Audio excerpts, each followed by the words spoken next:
Hello, everyone, and welcome back to the Root Institute. This is Maiysha KAi, managing editor of The Glow Up at The Root. And I am here with one of my favorite guests, one of our perennial guests here at The Root, Tarana Burke. That's right, the leader and founder of the Me Too movement, as well as the author of her first memoir, Unbound, which we're going to be talking about today. I'm so excited about this. Now, full disclosure, and I love to brag on this. I've known this woman for years. Ronnie, you're incredibly special to me. And so every time you have something coming out, I'm incredibly enthused to talk about it. And, this is, I think it's worth noting, this is the second book you've released this year, the 1st being You Are Your Own Best Thing, which you co-edited with Brene Brown, which was amazing. This is your story, though. This right here is your story. And I think when people talk about the Me Too movement and how it began, a lot of people don't think about whatever happened before November of 2017, when this, phrase, this movement that was more than a hashtag, but when it hit the zeitgeist. And this story, this story, first of all, I was so deeply moved by this. But this really takes us back to the beginning, not just of Me Too, but the beginning of you. So starting at the beginning, why'd you call it Unbound? I actually had a whole other name. I've always wanted to write a series of memoirs. So I've had names for years that I've been collecting. And because I love Maya Angelou, I wanted really fun names like she had, or memorable names. And the name that I had for the book, somebody else put a book out. A very famous person put a book out with the same, of too similar a name. And it sent me back to the drawing board. And so my writing coach, or writing doula, as I call him for this book, was Garrett Kennedy. He's a journalist, pretty well-known journalist. And he and I kept going back. And the more he read, he's like, this is about freedom. This is about, let's think of one word that captures it. And he's the one who actually said one day, he was like, Unbound. And as soon as he said it, I was like, that's it. That's it. That's the name. It just fit. It fit the idea of being free, freeing myself. This writing process was such a freeing process. It was it was so perfect. So I said, that's it. I have to say it was cathartic to read this book. I found, I think, first of all, you touch on so many things here that, while it is your own story, your own very unique journey to this moment here, I think you hit on some universalities that so many people, and particularly so many women and femmes, can relate to, in terms of how we identify with the world, how the world identifies with us, particularly Black women. And you really bring us from the beginning of your story. This is not easy to read, all of it. Some of it is really, you don't start gentle. I'll say that much. You do not start gentle. I tried to get it out there early, You really did. And I think, obviously you've always been very transparent about the fact that Me Too was born not only of your experience with other survivors, but of being a survivor yourself. And you tell us that story.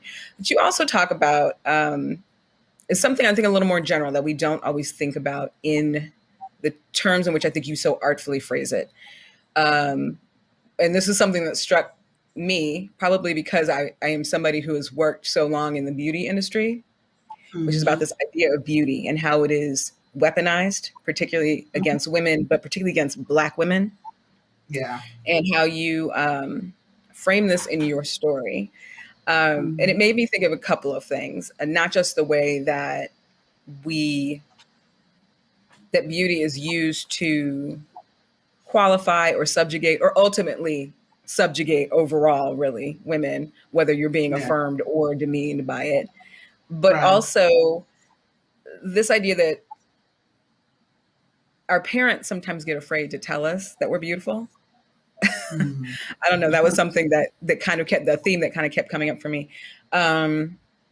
What did you want to get across by kind of starting that narrative so early in your book? Because you really did get it out there really early. Like, let's get this beauty thing on the table, this concept of like being beautiful versus being ugly versus what have you. Why did you want to start there? Because a lot of what's in the book is about the narratives that we tell ourselves, the narratives that we create for ourselves, and also how those narratives are reinforced. Some ways they're reinforced. We reinforce them, right?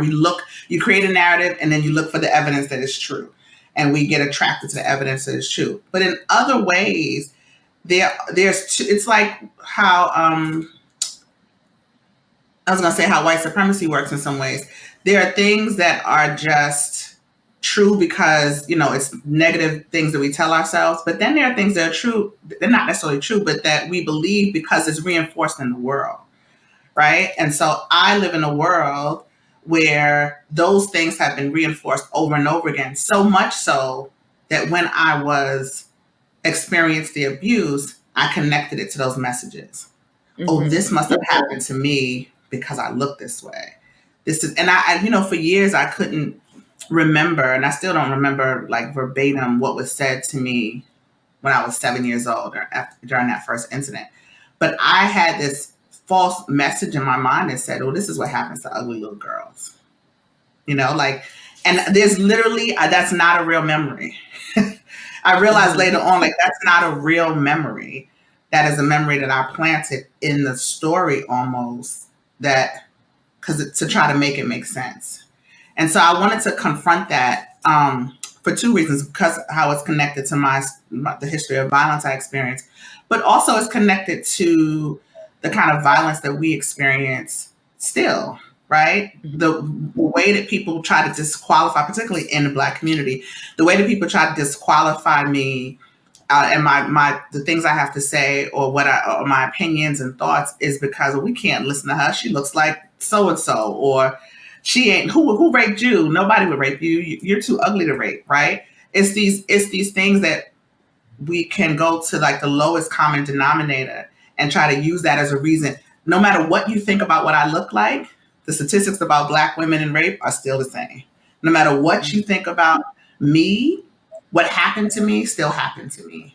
And so I just think we need to have more honest conversations about it too, right? We talk about things like pretty privilege and, but if that's a thing, if pretty privilege is a thing, there has to be an opposite, right? It has to be people who don't have privilege, and who are those people? So yeah, I just felt like that was actually part of an essay that I wrote years ago, and I wanted to bring it into the book because it's a part of me. Well, you talk about having a writing doula, and I love that you brought up the fact that you've actually been writing for a while, because I don't think people realize that about you, that your roots aren't just in activism, but also as a journalist, as a like that this is work you've been doing. This is not a vanity project. This is not I'm just going to throw it out there. This is part of who you are. So detouring slightly since you brought that up, can we talk about process a bit? This is usually a conversation we'd have on It's Lit, and this is our kind of virtual It's Lit for the Root Institute, since we have this incredible book to discuss. But one of the things that we do like to talk about, you've not just built a movement, you've also built this other career, this tangible piece of work. And I think a lot of people are always curious about how that process takes shape. So what was this process like for you? This process was hard. It was the hardest creative thing I've ever undertaken, because it really is it's like taking pieces of yourself, chunks of you, and trying to weave it together. Deciding what to put in. I'll give you an example. When I finished the book, the manuscript was 104,000 words, and that book is 70,000 words, right? To shape that into the story was difficult. I also don't have, I have a great memory and I don't, right? So I remember some things very, very clearly. But the process of writing this revealed to me is that we tell ourselves stories for years over and over and over again. And then so I knew my life, right? This happened and that happened and this happened. You kind of put it together. And when I went to put it together, I realized, oh, wait, there's more to this. or I've never actually unpacked this story beyond telling it over and over again in my mind. And so that process was really hard because I got faced with some things that I had to like be like, oh, maybe I wasn't right in that situation, or maybe I didn't look at it this, I didn't think about it in this way. I also keep journals, so I have journals going all the way back to the 8th grade. So crazy. But I'm glad my mother kept them and then, gave them to me. And so I was able to go back and read my literal feelings in some of those moments, right? Particularly my middle school and early high school years. That's when I was really journaling. Um, that was hard too, because I felt so sad for young me who felt so trapped and so isolated um and in some ways so hopeless. And I young me is the kid who would have been in my program, right? I just wish I had, and it's really why I created it, because it's a thing I didn't have. Yeah, but the process was hard. I stopped and started and stopped and started, and quite honestly, it was my editor like, I mean, do you want to put a book out? And I was like, okay. She's like, because if you do, I'm gonna need these pages by these days. And Garrick and I went out to California. He lives in California. I went out there for a week last September, and that was really. It's funny because he just showed me the Brandy and Monica Versus anniversary, and that's where we were in California. We had this beautiful Airbnb, and for a week I just poured out, poured out, poured out, and the bulk of this book was written September of last year to March of this year. It was while I was doing the other book. Yeah. Right, right. Um, and forgive me for my nonlinear stance here. I like to take your lead and just kind of go with it. But you mentioned your mother, Mhm. and a lot of this book is about mothering. There's a lot that is a really strong theme in this book, both the way you were mothered, the mothers in your community, the surrogate Mhm. mothers, you then becoming a mother, and this kind of mothering of a movement, and how you gave birth to that as well. Was that a really intentional theme? I Maiysha, you are the first person to make that connection, that thread. I mean, other people have asked about my mother in particular, my parenting, but I don't know that it was intentional as much as being a mother is incredibly important to me, and the people who shaped me, from my mother to my surrogate mothers, are so important to me. And they're just naturally a part of my story in all kinds of ways, right? We see that in some positive, some negative, but they are part of the story, and I couldn't tell a story effectively without them. Yeah, I've said I say this, you've heard me say before, this: Black women find a way to save my life every day. And I couldn't tell my story without also telling the story of these other Black women, and also talking about process a little bit. It was so healing for me to kind of get some of these stories out and think about them, because I think what happens is when you have an experience with somebody, you get stuck in that experience in that moment, right? And in the Yeah. things that you had in the emotions of that moment. So it was so fascinating and just such a great process for me to get it out, read it, and then go back and say, you know what? But as an adult, I see this way now. Because initially I was just like, this happened, and then that happened, and then, and like a child, right? I was just You sort of do that. recounting the story Yeah. exactly as it happened. But 12 and 47 are eons apart, and I was like, oh, I need to add some perspective here on what I know now that I've grown as an adult, become a parent. That was a great process. It's been a wonderful process for me. Was it great for your mother as well? Well, my mom was the last. My mother just read the book about maybe 3 weeks ago, Okay. and I was so nervous. I really was. And I had my aunt read it first, and then my aunt was like, "It's fine. It's hard." I was nervous for two reasons. One, because I talk about some difficult times that we had, but I also knew it was going to be the first time reading about what happened to me. She knew what happened to me, but she didn't know the Mhm. details and all the. And I knew that was going to be hard. And she just sent me. My mother loves to write. She sends all her text messages like little letters. It's so adorable. And she sent me a note that just said, "I finished your book. Um, the one word I have to describe for you is courageous. And I have some questions and we should talk." And then she said, "I love you very much." And honestly, that was all I needed. I was like, okay, Yeah. mom's good. I'm good.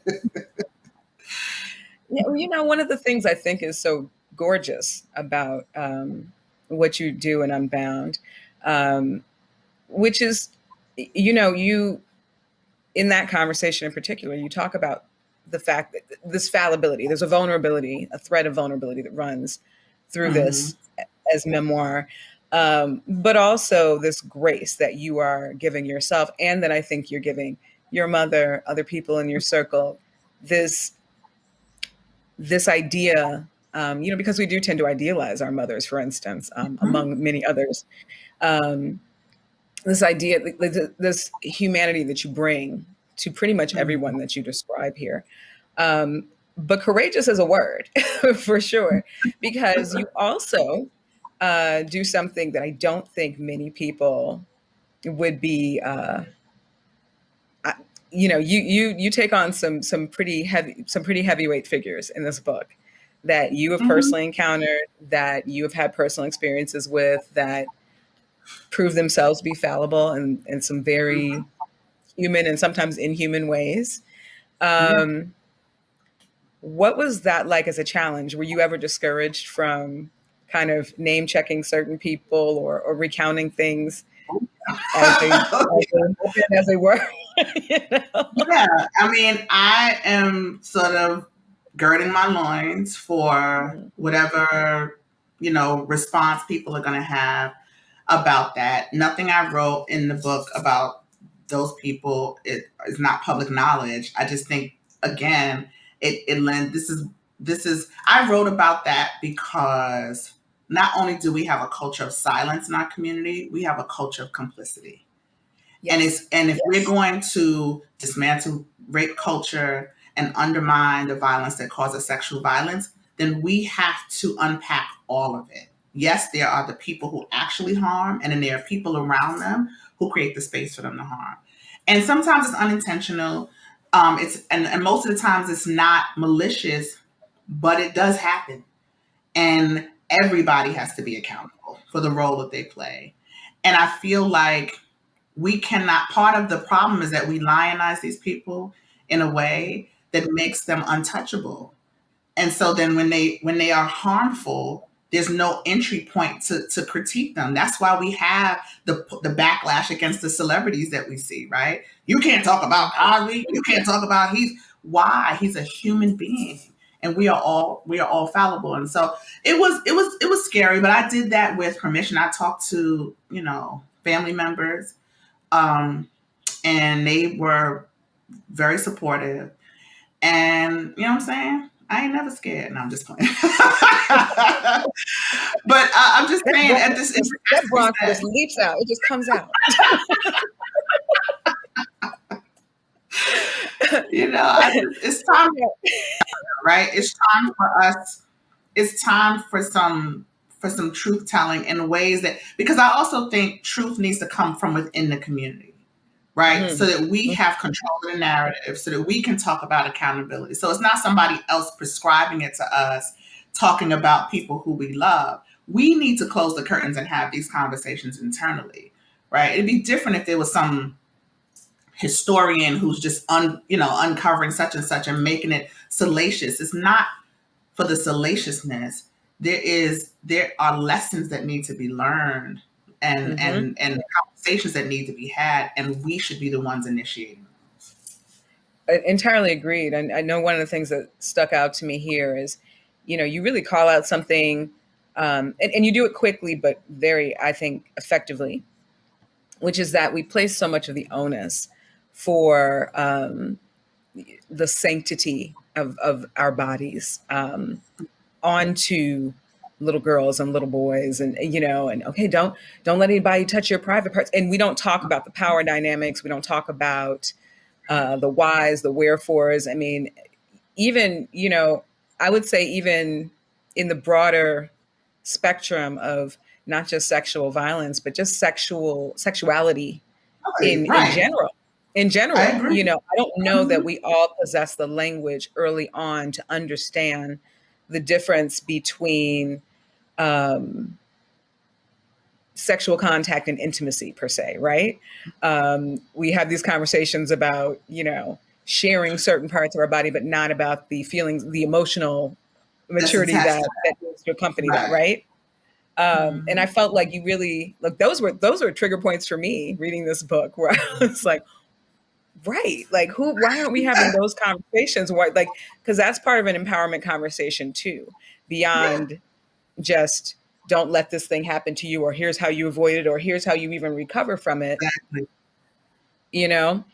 Yeah, no, Um, I think that's such an important twist on the conversation. Even I've had conversations with young men about you want consent, right? And not because of the laws, and not even the, I'm talking about just on some intimacy. You on want a pleasure. woman who wants you, right?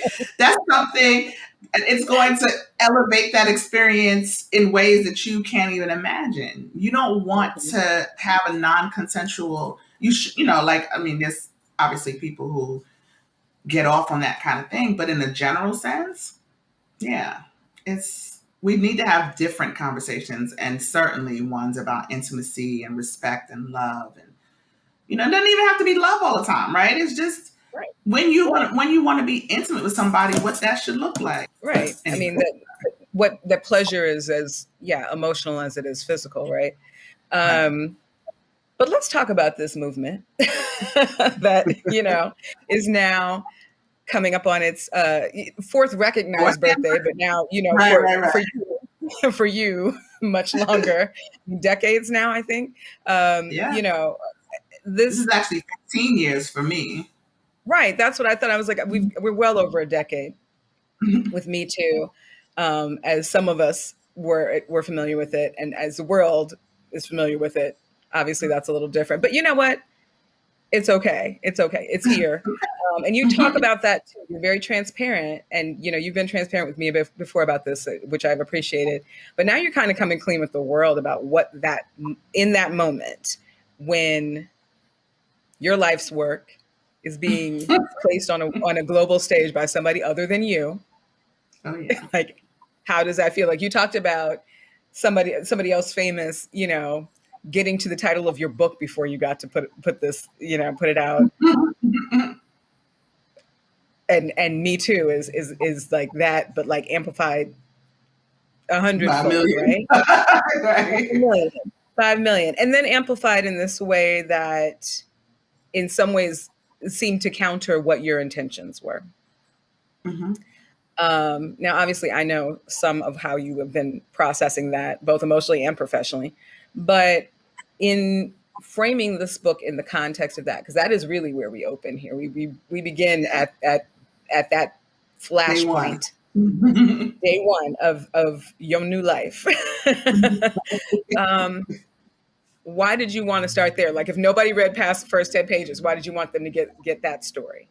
Well, I mean, I hope they read past the first 10 pages, but I wanted They I will. wanted They that to will. It's a to great set book. up the They book.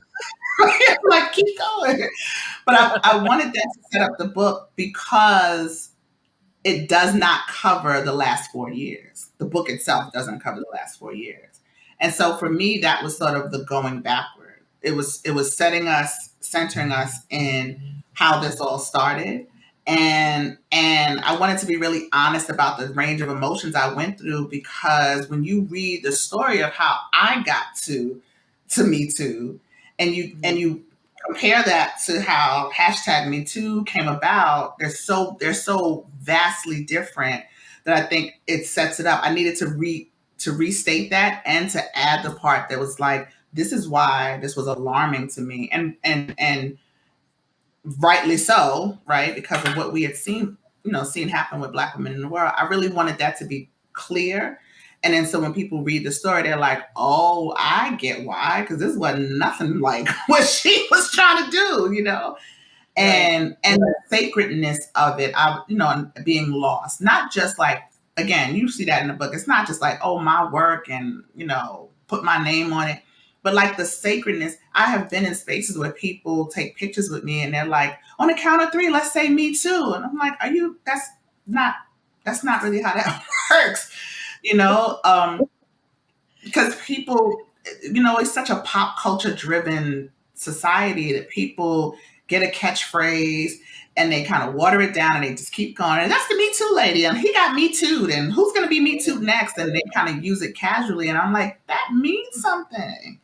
Do you know how hard it is for people to muster that up to say and y'all just trivializing it? So I really wanted to put those two things up against each other. It's so wild too, because to that point, I think as somebody who, fun fact, and this, I had started at the Root, I think maybe a week or two before that moment. And you and Yeah. I were in contact at that time talking about how we were going to try to amplify this on the platform. And so in a weird way, I kind of feel like I've kind of grown along with watching this whole thing. Oh no, you absolutely have. No, I was gonna say I don't think anybody's covered me and my work more than the Root and then you. And quite frankly, even before that, it was the Root that I was writing in about R. Kelly, about sexual violence, about little Black girls before the rest of the world knew my name. And so it's always been a platform. But yeah, go ahead. But what's wild about it, I guess, now is it's like, to your point, it is tossed about so casual. It has been so readily absorbed into pop culture now that it's like I can be watching anything. I can be watching because I manage our entertainment coverage. I'm constantly watching things. I could be the other day. I'm catching up on the morning show. Me Too is all over this thing. Me Too, not you, just Me Too. Who's going to be the next Me Too movement? Then it could be the good fight. It could be anything, but it's now become a catch-all for something that was very, very specific in the beginning. And I couldn't help but wonder this whole time, you have spoken often about the catalytic moment or the catalytic person. There was a person, an individual, a young woman, a young girl who was pivotal in helping you recognize that this language needed to exist. And have you ever caught up with her again? Were you ever able to? No, and I was tempted. That she reads this. And that's what I'm saying. I was trying to use the book, and then the lawyers were like, "You can't use this person's real name." And because I haven't the whole time. The other part is I've told the story of having a lot over the last 4 years, and so I think it would have been confusing for people to pivot. But I really want to, and I actually know. I think I'm close to knowing how she came to camp. I think we figured out who she's related to. So I might take another stab at trying to figure out how to find her, because and I don't even know if I would publicize it necessarily. I mean, obviously it will depend on her. I have a friend who keeps saying, you so self-centered, because my feeling is guilt, right? I want to find her because I still feel a lingering sense of guilt around it. And she's like, that girl probably ain't thinking about you. But, you never know. We'll see. One day maybe I can find her. Well, if you were to find heaven, I think what stands out to me is whether or not she would be open to revisiting this trauma, which is something that you also do here in a really, really visceral way. And I think, after the year that all of us have had, after, I think anybody who's kind of buried anything kind of relates to this dark night of the soul that you kind of illustrate here in this book. That's funny. Dark night of the soul. I mean, that is what it feels like. It feels like a dark night of the soul. And I think, it's one of the most, of the many vulnerable moments in this book. It is among the most, and is perhaps the most. It's climactic. And I couldn't help but wonder if I was like, did this feel like reliving that all over again? Yeah, so I have the notebook. I was about to show it to you. I keep moving it. I have the notebook, right, that I wrote Me Too in. And just because I keep everything, obviously. I do too. And I was, writing about it, right? I've never written about it. I've talked about it. And it's been funny for me for the last 4 years when people say, well, how did you come up with the name Me Too? Or how did you come to it? I felt like, well, I'm going to sound like a kook if I start telling this story about this like spiritual experience that I had. But it really was, I don't know, I don't have another way to put it. But so I was writing about it, and I went looking for the notebook. I have a bucket that has all my journals and stuff in it. And so I went looking for the notebook. Couldn't find it anywhere. I was like, I know I had it because I saw it when we moved. Anyway, long story short, I was looking for a journal to give, to give my dude. And it was underneath that. So I was not expecting to see it. And then I saw it, and that thing tore me up. Like, it wasn't hard to write. But then sitting with the book and kind of just reflecting on that experience. And the friend that I mentioned who comes to get Kaya, we're not friends anymore. And there's just a mourning of a lot of that, right? Like that relationship, that moment. Ugh, that was hard. Of as much as there's like really, really difficult things to read in the book, that part was hard. And also, you don't know if people are gonna be like, what is this? Like, what are you talking about here? Right? Like, this feels, I don't know. It's that's why I really don't talk about it. How do you say in a soundbite, well, I feel like God spoke to me. And just Well, really I like, mean, it is what it is. And for some reason, the phrase that came to mind for me, for some reason, it was like I was thinking about Nina Simone and like break down and let it all out. Like it just kind of like mm, something cracks, and there's yeah, no that's what it choice. is. There's no Yes, choice except for something to exit and something else to enter. that's That exactly what it is. you know. It was like almost being a fraud, right? It was like, if you don't face this thing, everything you do after this will be invalid. If you Mm. don't if you don't sit with this right now, say the words, look yourself in the face, let this thing come up fully in your body and out, then everything you do after this, it's just not going to be valid. And so that was one kind of lifting of a weight. But I'm gonna tell you, the minute I finished this book, I felt like, whew, that's 40 years, right? 40 years of stuff that I have just been holding, stories, narratives that I've been telling myself, stories that I've just held close to the vest that just needed to be out of my body. They needed to just be out in the world. They needed to live outside of me to make space for whatever the next 40 years have to bring. But I realized that there was a stopgap. I didn't even realize, I talk about freedom and joy, and I have those things in some ways, but this was a freedom I didn't even know that I needed to experience. And so that's been, I finished and I was like, why did you tell all your business, girl? What was you thinking? But it's out there, and I feel better for it. Well, I mean, I do think that this is such a deeply relatable Mm. memoir that your business is going to help a lot of people, just like your movement has helped a lot of people. I don't actually know that we can finish this conversation without discussing the fact that you've also in addition to reclaiming your own narrative, you Mm. have in many ways reclaimed the work that you were doing this year. We've talked about this before, but in terms of building Me Too, here's this thing that you built for Black and brown women and kind of got co-opted by the world. It's been, I wouldn't say it's been diluted. If anything, it's kind of its power has proven. It's like that sonic boom that kind of happens and becomes this pop cultural zeitgeist thing. But Mm. earlier this year, you also decided to refocus that energy, that original intended energy of Me Too, into a project um, with Fatima Gosgraves and Monifa Bandele to do We As Ourselves, which is Mm. intended for us.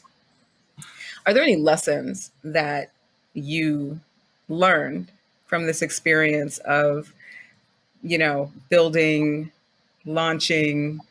Um, I can't say losing because you are still very much the Me Too lady, but having to release Me Too into the universe. Are there any lessons that you learned about movement building from that? This Oh, build yeah. from grassroots activism to global recognition to now trying to bring it back to the community you initially meant to serve. I think first, the lesson I always talk about is that when you're in a grassroots or a community space, really connected to community, there are ways that you're so that's your focus. You become laser focused on your people and making sure you get the resources they need. I feel like that hyper focus didn't allow me to dream big enough, right? Mm, And so I couldn't envision a world where there could be a Me Too writ large like we see, and a Me Too that is going to serve my folks. And it's difficult, quite frankly. But the thing that I try to tell people all the time is that hashtag Me Too, and I've said this before, hashtag Me Too is not the movement. Hashtag Me Too helped propel the movement into the mainstream, right? And what I found is that the people who we discovered along the way in this propelling the movement into the mainstream, they need the same things that the folks in the grassroots need. But I know from movement experience that if you don't serve the people who don't have, the people who have the least first, then everybody won't get what they need. So I feel like the work that I'm doing, focused where we're focused on the people pushed to the margins the most, is in service of everybody. And that's how you actually build movement that is sustainable.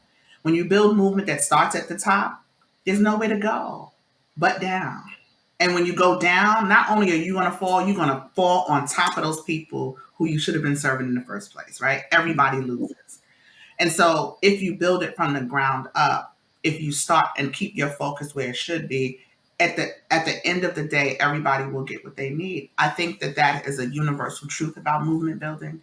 And this has been, I mean, it's been difficult because it feels like saying the same thing over and over and over every single day. And also saying different things. I'm saying to the world, this is what the movement is, right? This thing that y'all put a hashtag on and that you keep throwing all around and labeling people, that's not a movement, right? That's something that you've created into and thrown into pop culture land. That's not a movement.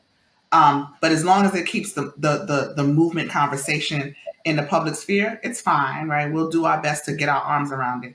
And then I'm saying to our folks, you can't simultaneously buy into that hashtag and buy into my leadership. They are two different things. And if you mm, keep talking about how what you're talking about was co-opted, is something that has a hashtag on it and it's out in the world. I have no control over that. I'm not the leader of hashtag me too, right? My vision has nothing to do with hashtag me too. The vision I have for disrupting rape culture and ending sexual violence is about this movement that is about healing and action. It's about being laser focused on survivors and making sure the survivors that we don't hear from, whose stories don't get told, who the whole rundown, that we get them first. My book is for little Black girls. My book is for Black women and femmes. My book is for people who look like me, people who come from where I'm from, people who are pushed to the margins, who need to find a piece of themselves in something out there in the world that has big representation. Now, there are tons of people who will find themselves. I was talking to a woman the other day, a reporter, who said, I'm a white woman from New Jersey, but I really resonated with your relationship with your mom, or because this is why we say, like, when we talk about Black Lives Matter and things like that, we are human beings, right? We're special, we're magical, we're shiny, we're dope, whatever, but we're human. And so we have human experiences, and those experiences will likely run up against other human experiences. But I have to say out of my mouth, Black girls, Black women, Black femmes, marginalized folks. I have to say it, right? So that people understand, so that people move out the way and be like, oh, you're talking about them. It's like Dorothy and the Wiz. When they're like, they're like, bring up the riffraff. You know what I mean? Everybody moves out the way, and you're like, oh, you're talking about them. But when Dorothy and them, right, go through the rest of the thing and get free, everybody gets free. I know that was a crazy whiz. No, actually, I think of that because The Wiz is my favorite movie of all time. So that I mean, works but for you know, me. Wiz has some political lessons in it. Dorothy and the least of them are the ones that save everybody. And by Dorothy and them showing that courage, is how they free everybody, right? So I'll be Diana Ross in my ruby slippers. I think I'm So probably the mean old lion in this situation. But I'm probably the scarecrow to be quite honest, but anyway. but if you believe, then in your heart you will know. And I hope that people will read Unbound, because this does, honestly, I mean, it is for us, but it also has something for everyone. And shout out to Bisa Butler for this gorgeous cover as well. Oh, Um, the yes. incredible quilting artist Bisa Butler.